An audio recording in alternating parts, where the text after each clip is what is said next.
일본을 바라보는 시각의 변화. 일본을 바라보는 시각의 변화. 일본을 어떻게 바라보십니까? 일본을 뭐 똑바로 바라본다고 하시겠죠. 일본이 우리의 후손인가요? 일본의 문화는 우리의 문화를 전수받은 건가요? 그러면 대한민국은 일본의 어버이 이런 나라인가요? 그러면서 우리는 일본을 많이 좀 싫어하죠. 특히 스포츠 경기에서 한일전이 벌어지면은 그 일본을 꼭 이겨야 된다 그런 생각에 엄청나게 많이 응원을 하기도 합니다. 일본 문화가 우리의 문화를 전수받은 것이라고 하고 그 민족적 특성마저 우리나라 사람들이 건너가서 일본인들의 선조가 되었다고 주장하는 거 아닙니까? 그러면 우리나라와 일본은 단일민족 아닌가요? 단일민족? 건너가서 조금 오래 살았다 그러면 단일민족이 아니게 되나요? 우리는 다문화 가정 또는 그 단일민족 국가 이런 단어를 쓰면서 우리 한민족에 대한 그 순수혈통을 무척 존중하고 보호하려고 했습니다. 그런데 엄밀히 말하면은 일본이 우리의 후손이기 때문에 일본과 우리가 다른 민족이라고 하기 어려운 그런 사정이 실제로 존재합니다. 3.1절 메시지로 대통령께서 동반자적 관계를 언급했죠. 지금까지의 대결적인 자세를 벗어나서 동반자적 관계를 언급한 것은 상당히 미래지향적이에요. 예전에 어떤 책 중에 일본 기업을 M&A 하라 그런 책이 있었습니다. 그리고 실제 제가 아는 일본 변호사님도 혹시 한국 사람들 중에 일본 기업을 사고 싶은 생각이 있는가? 라고 물어보는 변호사님도 있어요.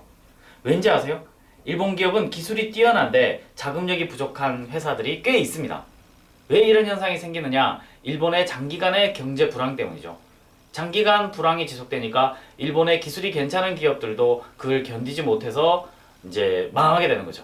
그래서 M&A를 통해서 누가 새로운 주인이 될 사람이 없을까? 왜냐하면 그 기술력은 그대로 보유하고 있고 그 기계들은 거기에 그대로 있으며 그 기계와 그 기술을 보유한 기술자들이 역시 그 회사에 있기 때문입니다.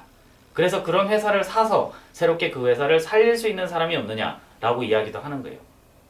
일본과 거래를 하는 우리나라 기업들이 무척 많습니다, 사실.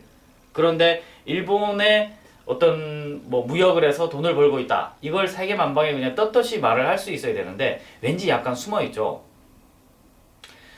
해외 교포가 일본에도 엄청나게 많습니다. 그죠? 미국에도 많죠.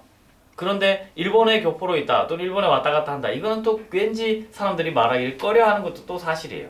하여튼 특이합니다. 그러나 일본은 바로 옆에 있는 나라일 뿐만 아니라 우리의 문화와 우리의 인종, 우리의 핏줄을 전수받은 우리의 후손이라 할 수 있어요. 자식이 잘못하면 물론 야단을 쳐야죠, 그죠? 야단을 쳐야 되는데 그 근본에는 사랑이 있어야 됩니다. 그죠?